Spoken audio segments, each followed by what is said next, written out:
Bom dia, bom dia, bom dia, amigos da graxa. Tudo bom? Everson falando, vacina Poco Off-Road, beleza? Então, a gente tá de novo com a Pajeirinho aqui, que trocamos a correia lá. Vídeo anterior aí, se vocês verem. Mostrando aí o sincronismo da correia, né? Tudo certinho lá na frente, tá? E o que acontece? Ele tá com barulhinho Tava com barulho, o cara tava reclamando de um barulhinho de um chiado, né? Na roda, certo? O que nós fizemos aqui? Olhei e tal, né? Tinha olhado tudo aqui embaixo, olhei protetor de cárter pra ver se não tava batendo também. Eu dei uma volta com o carro, senti uma bela trepidação batendo, parecia a suspensão, né?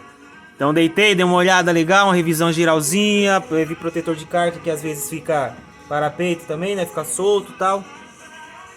E nada, né? Arranquei o protetor pra dar uma volta e nada.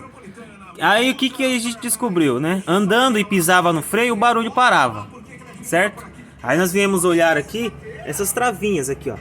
Tá vendo essas travinhas aqui, ó, que segura a pastilha? A de baixo tá quebrada, quebrou, né?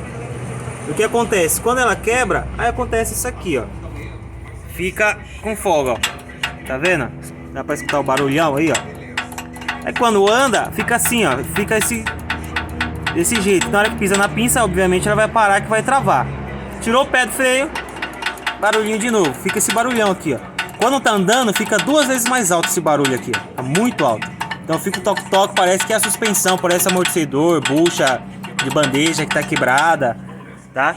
Então vamos comprar as travas, colocar para resolver o problema. Dei uma regulada também que tava bem solto aqui. Aqui dentro tem um rolamento, né, que a gente consegue apertar, regular, solta aqui a travinha da homocinética, solta esses 6 parafusos, a gente tem acesso lá à trava do rolamento, né? Soltamos a travinha do rolamento, tem uma porcona grande que aperta o rolamento, você aperta, não dá muito aperto, tá? É só até tirar a folga. Tirou a folga do rolamento, tá zero. Tá bom? É bom fazer essa manutenção, principalmente quem faz bastante trilha, né? Que dá muita folga no rolamento. Então é bom ir apertando, porque pode dar muita folga, estourar rolamento, aí você vai ter um trabalhinho aí, vai ter um custinho aí financeiro grandinho aí pra trocar rolamento. Isso se não fundir o cubo, né? Aí é problema. Beleza, rapaziada? Pajeirinho Sport, Mitsubishi, tá? Beleza? Salve, bom dia pra nós aí. Dá aquele apoio no canal, dá uma curtida aí. Toca no sininho aí pra mais vídeos pra vocês aí. A gente tem bastante vídeo bacana aí. Tá bom? Valeu, rapaziada. Bom dia. Precisar, deixa lá nos comentários lá embaixo. Valeu!